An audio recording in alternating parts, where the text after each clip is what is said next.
aware that we are not going to be silent. We're well within our rights. Section 9, Section 10, freedom of expression, freedom of religion, and these are to protect us from proclaiming the message of the gospel. And I want the police to be reminded of this. And I just struggle to think how reading something from a Bible can be interpreted as a hate crime. You've got the Bible there, yes, with the exact passage in it. Yes. Can you just read us? It's not too long, is it? No, just read us that passage again. One verse.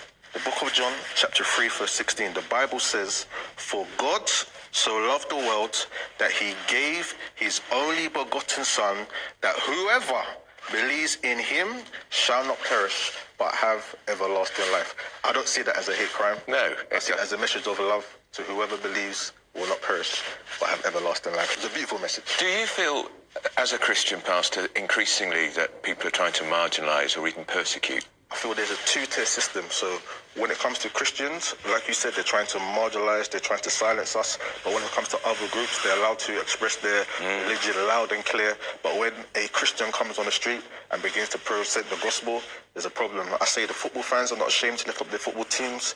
The homosexuals are not ashamed to go on marches. Different groups are not ashamed to march on London Bridge and shout and scream. But when the Christian comes on the street and present the gospel, then the police come in like a flood. 5 of them try to silence us, just like they did. We saw it just a couple of weeks ago. Yes. The woman who was singing hymns. Exactly. In London, in Oxford Street. Yeah, that was Harmony London, who was singing outside John Lewis when she was approached by a volunteer police officer who said she couldn't sing songs outside of church grounds, although Scotland Yard has since apologised for that. So how did this end? Yeah, so it ended, they basically wanted us just to move on. So they just remained there, and they said they're not going to stop until we just moved on. But it was coming to our end anyway, so we decided to move on. But they were adamant that we're here, and if you don't move on, so I had to give my details first of all. After getting my details, they're adamant that we had to move on from preaching our religion. And just remind us what your church is called. So my church is called the Potter's House Church in Uxbridge. Potter's House Church in Uxbridge. Yeah, I'm a pastor of the church. My name is Pastor Dwayne Lopez, UB8 1ES, and we have our service at 1 p.m. on Sundays, and on Wednesdays 7:30 p.m. in Uxbridge. And I welcome all to come and support. Maybe those police officers should come. They should come and see what goes on in your church. This hasn't deterred you. No, it has not deterred me. In fact, it's put a fire in me to present a message to other street preachers that, you know, the UK are behind us, because the comments are giving us so much support. Well, we've woken us up. We've had dozens and dozens of messages supporting you here, and that's even before you came on. Now, the Met Police have released this statement.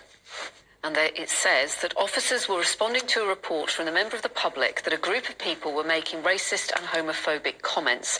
The Met does not tolerate hate crime, and officers responded to investigate this. We have watched the body-worn video of the full exchange. There were no arrests. They should be apologising, frankly. Should definitely be apologising. There was absolutely no hate crime. There was no racist behaviour. When were you last accused of being a racist? Never. Never, ever. That is shocking. And yeah, I'm upset about that. Yeah, if you get an apology, let us know. Thanks for coming in. Telling what happened to you, and hopefully you're comforted by all the support that you're getting. Thank you so much. Thank you, Dwayne.